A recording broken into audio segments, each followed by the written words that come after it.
Imaginez, du jour au lendemain, votre ville s'effondre sous une frappe foudroyante, sans alerte réelle, sans explication. C'est exactement ce qui vient de se produire en Ukraine. Deux villes emblématiques, Dnipro et la capitale Kiev, ont été frappées avec une précision et une puissance inégalées. Les sirènes n'avaient même pas fini de hurler que déjà, des explosions secouaient le cœur des quartiers. En quelques minutes, la moitié de la capitale s'est retrouvée plongée dans l'obscurité, privée d'électricité, d'eau et de tout ce qui rend la vie moderne possible. Si vous pensez que cela ne pourrait jamais arriver chez vous, souvenez-vous du blackout de New York en 1965. En une soirée, des millions de personnes se sont retrouvées dans le noir, piégées dans le métro ou dans des immeubles, incapables de communiquer. Pourtant, là-bas, il s'agissait d'un accident technique et non d'un acte de guerre. En Ukraine, cette obscurité n'a rien d'accidentel. Elle est une arme délibérée, déployée pour paralyser et terroriser. Les réseaux de transport se sont arrêtés net. Les communications se sont effondrées. Des centaines de personnes piégées dans des ascenseurs immobiles, dans le noir et le froid. Imaginez des familles entières, des enfants, des personnes âgées, bloquées à des dizaines d'étages du sol sans lumière, sans chauffage, sans possibilité de contacter les secours. Les habitants, désorientés, se sont rués sur les réseaux sociaux, où la panique s'est propagée comme une traînée de poudre. Images de quartiers éteints, vidéos de nuages noirs, appels désespérés. C'est l'apocalypse, lâche un habitant de Kiev, tandis qu'à Dnipro, un autre montre son quartier entièrement englouti par la nuit. Pour saisir le choc, songez à la panique lors des attentats du 13 novembre 2015 à Paris. L'incertitude, la peur, la désorganisation totale. Ce sont ces mêmes sensations qui traversent aujourd'hui l'Ukraine, multipliées par l'échelle et la répétition des attaques. Mais ce qui bouleverse vraiment, c'est la nature de l'attaque. Pour la première fois, des armes hybrides sont utilisées à cette échelle, des missiles mêlant la puissance balistique et la précision des bombes planantes. Leur portée permet de frapper bien au-delà du front, frappant au cœur même de la société civile. Le son des moteurs, la nature des explosions, le choix des cibles, tout indique une rupture technologique, un saut brutal dans la manière de faire la guerre. Pour mieux comprendre, rappelons la guerre du Golfe en 1991. Les frappes de précision sur les centrales électriques irakiennes avaient pour but d'affaiblir la société par le chaos logistique. Mais jamais auparavant cette technologie n'avait atteint un tel degré de coordination et de sophistication que lors des récents événements en Ukraine.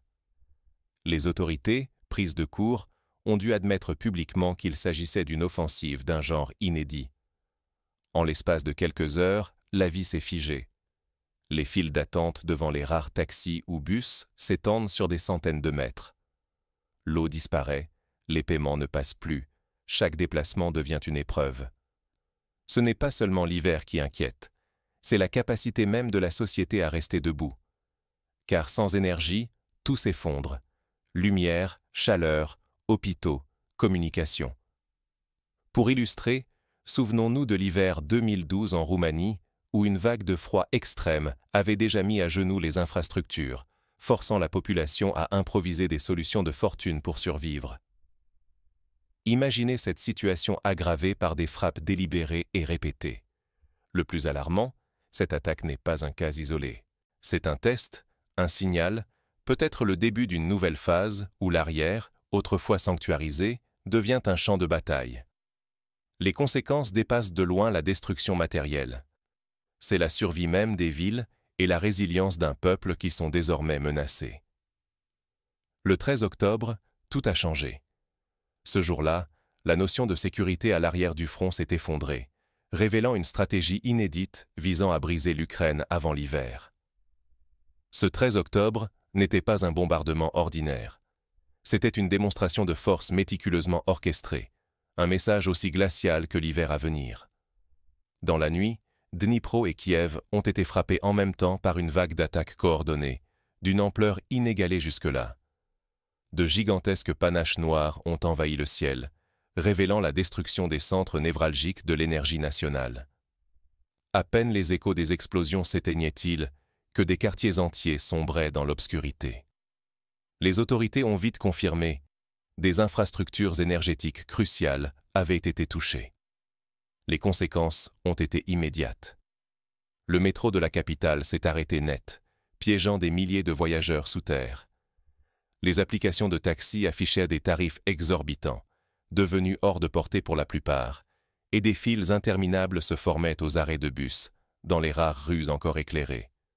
C'est une scène qui rappelle celle de Londres pendant le Blitz, quand les stations de métro servaient d'abri anti-aérien, mais cette fois, ce sont les réseaux numériques qui servent de refuge et d'outils de survie. Mais ce n'était qu'un prélude. Au fil des heures, les frappes se sont propagées, Soumy, Poltava, Kharkiv, même Tcherkassy ont été visés à leur tour. Une paralysie soudaine s'est abattue sur presque tout le pays, forçant chacun à se demander s'il reste un endroit vraiment sûr. Derrière cette offensive d'envergure se dessinait un objectif limpide: affaiblir la résistance ukrainienne avant l'hiver.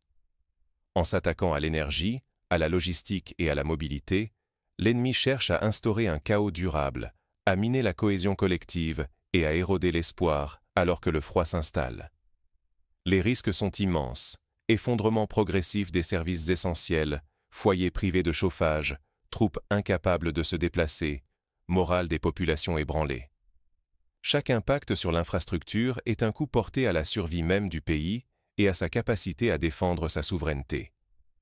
Prenons un exemple concret. La ville de Marioupol en 2022. Privée d'eau, d'électricité et d'accès aux denrées, la population a été confrontée à un siège moderne, où la résistance s'est jouée jour après jour sur la capacité à maintenir un minimum de logistique vitale. Au-delà de la destruction, c'est une transformation technique qui s'impose. Car derrière la violence de cette nuit se profile une mutation profonde de la guerre elle-même. L'ère des frappes hybrides s'ouvre, brouillant les frontières entre le front militaire et la vie civile. Comment l'Ukraine peut-elle s'adapter à cette nouvelle forme de menace? La véritable révolution n'est pas la puissance brute, mais une précision inédite, alliée à une coordination presque fantomatique. Le 13 octobre, une nouvelle ère débute. Des frappes hybrides, missiles balistiques et bombes planantes fusionnées allient la rapidité des projectiles à la souplesse des armes guidées. Cette avancée ne frappe pas tant par son intensité que par sa capacité à atteindre les cibles jadis jugées inaccessibles. Les défenses ukrainiennes, préparées à des attaques traditionnelles, sont totalement surprises. Des endroits jusque-là considérés comme inviolables sont frappés avec une exactitude glaçante, prenant de court la population et les autorités. Ce qui compte désormais, ce n'est plus la quantité, mais la justesse, la surprise et le choix chirurgical des faiblesses. Pour illustrer, imaginons si, pendant la guerre froide, Moscou avait été frappé en plein hiver par des missiles capables de cibler spécifiquement les stations électriques et les nœuds ferroviaires. L'effet aurait été dévastateur sur le moral et la capacité de riposte, même pour un État puissant et préparé. La stratégie évolue. Il ne s'agit plus de semer la terreur dans les quartiers civils. L'ennemi vise désormais les nœuds logistiques, sous-stations électriques, dépôts ferroviaires, points de distribution d'énergie. En ciblant ces infrastructures vitales, il cherche à désorganiser l'arrière, ralentir l'arrivée des renforts, rendre chaque réparation presque impossible en situation de crise. L'effet est foudroyant. En une nuit, des dizaines de milliers de foyers sombrent dans l'obscurité, privés de chauffage et d'eau. Les transports s'arrêtent, les ascenseurs restent coincés, les communications deviennent erratiques. L'hiver, promis comme l'un des plus rudes depuis des décennies, n'a même pas commencé que la population sent déjà la morsure du froid et de la peur. Rien n'est laissé au hasard. L'objectif: l'épuisement psychologique, installer un sentiment d'impuissance, briser la routine, faire douter chacun de la capacité de l'État à protéger. Les files d'attente s'étirent, la panique s'infiltre dans les supermarchés, les réseaux sociaux débordent d'angoisse. À mesure que le chaos grandit, la logistique militaire et civile s'effondre. Un signe qui ne trompe pas. Même les relais médiatiques pro-ukrainiens commencent à reconnaître, à demi-mot, l'efficacité redoutable de ces frappes. Ils évoquent la terreur, mais entre les lignes, admettent que le système craque, que la défense anti-aérienne ne peut plus couvrir tout le territoire. Ce constat ébranle le moral, érode la confiance, nourrit la panique collective. La guerre devient une épreuve de nerfs. Chaque coup porté à la logistique coûte des jours de vie normale, de production, d'espoir. La perte de contrôle sur les infrastructures vitales n'a rien d'abstrait. C'est l'avenir des villes, la survie des familles, la capacité à endurer l'hiver qui se joue dans l'ombre de ces frappes. Chaque dépôt détruit, chaque sous-station hors service rapproche la société du seuil de rupture. Le risque n'est plus seulement militaire, il est existentiel. Pour donner un exemple, souvenons-nous de la grande panne d'électricité au Canada en 2003. En moins de 6 heures, 50 millions de personnes se sont retrouvées sans courant, créant un chaos généralisé. Là encore, il s'agissait d'un accident, pas d'une attaque. Mais la panique, les pillages, les difficultés pour les hôpitaux et les transports montrent à quel point une société moderne est vulnérable. Face à cette nouvelle donne, la question n'est plus seulement de réparer, mais de survivre au rythme des frappes. Le compte à rebours vers l'hiver s'accélère, chaque nouvelle attaque rapprochant la société du point de bascule. Quand la ville plonge dans l'obscurité, c'est tout l'arrière qui vacille. Chaque coupure d'électricité sème le doute, affaiblissant le moral non seulement des civils, mais aussi des soldats postés sur les lignes avancées. La confiance dans la logistique s'effrite et l'angoisse s'infiltre jusque dans les tranchées. Sur le front, la pression ne faiblit jamais. Les secteurs de Kupiansk, Pokrovsk et d'autres axes vitaux sont la cible d'assauts constants, rythmés par les menaces d'encerclement et les percées soudaines. Les défenses ukrainiennes, déjà éprouvées, voient leurs lignes de ravitaillement sectionnées, isolant des groupes entiers. L'épuisement devient palpable. Munitions, vivres, médicaments, tout manque. Certaines unités n'ont plus que quelques jours d'autonomie avant de devoir se retirer ou capituler. L'impression d'être abandonné par l'arrière érode la volonté de tenir face à la pression ennemie. Les assaillants déploient désormais des bombes d'une puissance inédite, capables de pulvériser bunkers et réseaux logistiques souterrains. L'objectif n'est plus seulement la destruction, mais l'anéantissement de toute capacité de repli ou de réorganisation. Les ruines qui subsistent témoignent d'une volonté d'effacement total. Dans ce chaos, chaque incident devient une menace majeure. L'explosion et le sabotage d'un pipeline d'ammoniac, près d'un axe clé, a fait redouter une catastrophe écologique régionale. Les autorités, dépassées, tentent de mesurer l'ampleur des fuites toxiques et de contenir la panique, mais l'événement attise l'angoisse de la population et attire de nouvelles pressions internationales sur l'Ukraine. La guerre bascule dans une logique d'usure. Chaque rupture logistique affaiblit la résistance. Chaque véhicule ou stock perdu rapproche l'effondrement de secteurs entiers. Là où régnait l'équilibre, il y a à peine quelques semaines, la peur de voir des poches encerclées ou détruites domine désormais.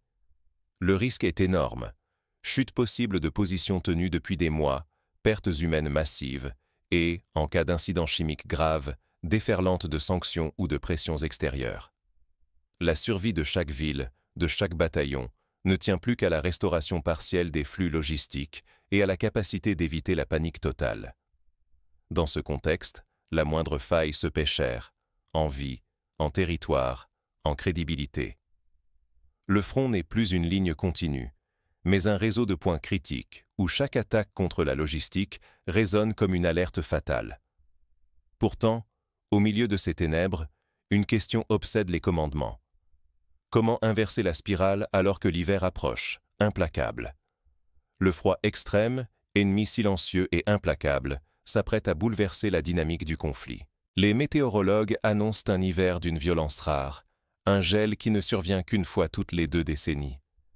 Dans cette atmosphère glaciale, aucune stratégie n'est à l'abri, et chaque certitude vacille. Le sol, d'ordinaire gorgé de boue, se transforme en une surface dure sous l'effet des températures polaires.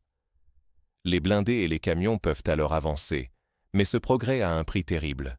Le carburant risque de geler, les batteries deviennent capricieuses, et les hommes, déjà à bout, voient leur endurance mise à l'épreuve comme jamais. La logistique, fragilisée par les frappes massives de la mi-octobre contre les infrastructures, devient le nerf de la guerre. Chaque convoi retardé, chaque panne non résolue, chaque abri mal isolé peut se transformer en drame. L'électricité, le chauffage, l'eau courante, tout manque se paye comptant et chaque minute de retard compte double. Depuis la mi-octobre, les attaques ciblées sur les réseaux électriques et les routes de ravitaillement se multiplient, creusant la vulnérabilité. Les réparations s'éternisent alors que la température continue de chuter inexorablement. Les besoins explosent, tandis que les ressources s'amenuisent jour après jour. Les mois de janvier et de février s'annoncent comme le cœur du danger. Jamais l'effondrement total du système d'approvisionnement n'a semblé aussi proche. Une armée entière peut se retrouver paralysée, sans carburant ni électricité. Les civils, eux, font face à la menace du froid, de la soif et de la faim, faute de chauffage ou d'eau potable. Chaque erreur logistique, chaque hésitation peut faire basculer l'équilibre du front. Regardons l'exemple de Stalingrad en 1942. La résistance soviétique face au siège a tenu grâce à des ponts de ravitaillement précaires, organisés malgré le blocus et la neige. Aujourd'hui, l'Ukraine doit relever un défi similaire, mais dans un contexte technologique où chaque point faible peut être ciblé à distance. L'enjeu dépasse désormais la simple possession d'un territoire. Il s'agit de la survie des villes, de la ténacité des soldats, de la résilience des populations. La technique ne suffit plus. Seule la robustesse morale et la maîtrise de la logistique feront la différence. Le froid ne pardonne rien. Il amplifie la peur, la fatigue, les pertes, mais il révèle aussi la force des volontés. Dans ces semaines impitoyables, chaque camp devra prouver sa capacité à s'adapter, à endurer, à garder l'initiative contre l'hiver. L'improvisation n'a plus sa place. Le froid, juge impartial, démasquera les faiblesses et consacrera les plus résilients. Au-delà de la météo, le front psychologique s'effrite aussi. Les populations, épuisées et privées de repères, doivent lutter contre la peur et l'incertitude grandissante. À l'ère des conflits modernes, le sort des nations ne se décide plus au grondement des canons, mais dans le vrombissement étouffé des transformateurs et la lueur vacillante des réseaux électriques. Aujourd'hui, la bataille s'éloigne des lignes de front pour s'infiltrer dans les artères invisibles. Rails, câbles, dépôts, stations. Les véritables héros sont désormais ceux qui, dans l'ombre, maintiennent la lumière, le chauffage et le ravitaillement, porteurs d'une survie bien plus fragile qu'il n'y paraît. Le 13 octobre marque un point de bascule. Ce jour-là, des frappes hybrides massives, coordonnées à travers plusieurs régions, effacent la notion de zone arrière sûre. Désormais, chaque portion du territoire, chaque faille du réseau, chaque minute d'impréparation peut se transformer en catastrophe. La sécurité n'est plus un droit, mais un défi constant, et l'hiver qui approche amplifie la menace.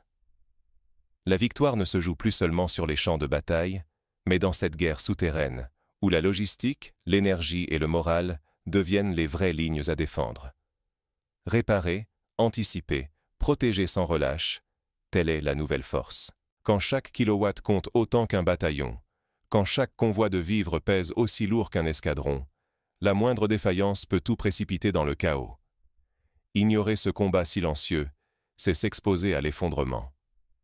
Le silence après les frappes, quand tout s'éteint, pèse plus lourd que n'importe quelle explosion. Il ébranle la confiance, fissure l'avenir, affaiblit la nation tout entière. Ce qui vacille dans l'obscurité, ce n'est pas seulement le courant, mais l'espoir d'un peuple. Ce nouvel art de la guerre impose une vigilance de chaque instant. Comprendre, anticiper, ne jamais se laisser surprendre.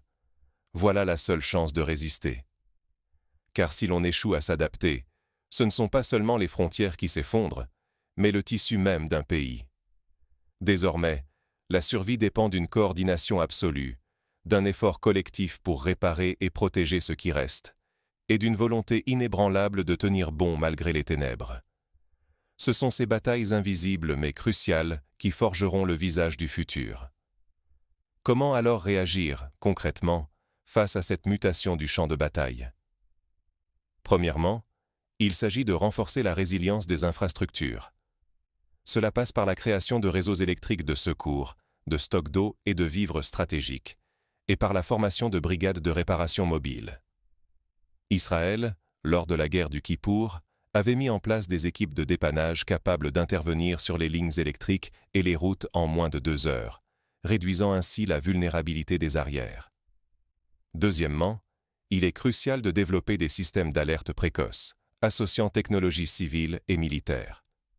Les applications mobiles d'alerte, déjà utilisées en Ukraine, pourraient être complétées par des réseaux d'entraide de quartier, comme cela s'est fait à Tokyo après le séisme de 2011, où chaque immeuble s'est organisé pour surveiller, prévenir et réagir aux coupures. Troisièmement, il faut préparer la population à l'autonomie temporaire. Des campagnes d'information régulières, des kits de survie distribués à chaque foyer, des exercices de coupure simulés peuvent sauver des vies. En Suède, depuis la guerre froide, chaque citoyen reçoit un guide de survie en cas de crise majeure, une initiative à adapter dans tous les pays menacés. Quatrièmement, la coopération internationale doit s'intensifier. Des stocks de générateurs, de pièces détachées, d'eau potable peuvent être prépositionnés dans les pays frontaliers. L'Union européenne avait déjà envoyé des centaines de tonnes de matériel après les premières attaques de 2022, mais une logistique mutualisée à l'échelle continentale serait un atout décisif. Enfin, il est vital de maintenir le moral. Les réseaux sociaux peuvent jouer un rôle clé, non seulement pour alerter, mais aussi pour partager des messages d'espoir, des histoires de résilience et d'entraide, comme cela a été le cas lors des inondations en Allemagne en 2021. Quand la lumière s'éteint, il reste la force des récits partagés, des solidarités locales et de la confiance dans la reconstruction. En résumé, l'attaque du 13 octobre n'est pas seulement une date dans un calendrier tragique. C'est le signal d'un changement de paradigme, où la sécurité dépend autant de la capacité à anticiper et réparer que de la puissance militaire brute. Chaque ville, chaque famille, chaque institution est désormais au cœur du combat, appelée à inventer de nouvelles formes de résistance. L'histoire retiendra peut-être ce moment comme celui où, dans l'obscurité, un peuple a trouvé la force de tenir. Et la question n'est plus de savoir si la lumière reviendra, mais comment, ensemble, nous apprendrons à la rallumer, encore et encore, jusqu'à la victoire.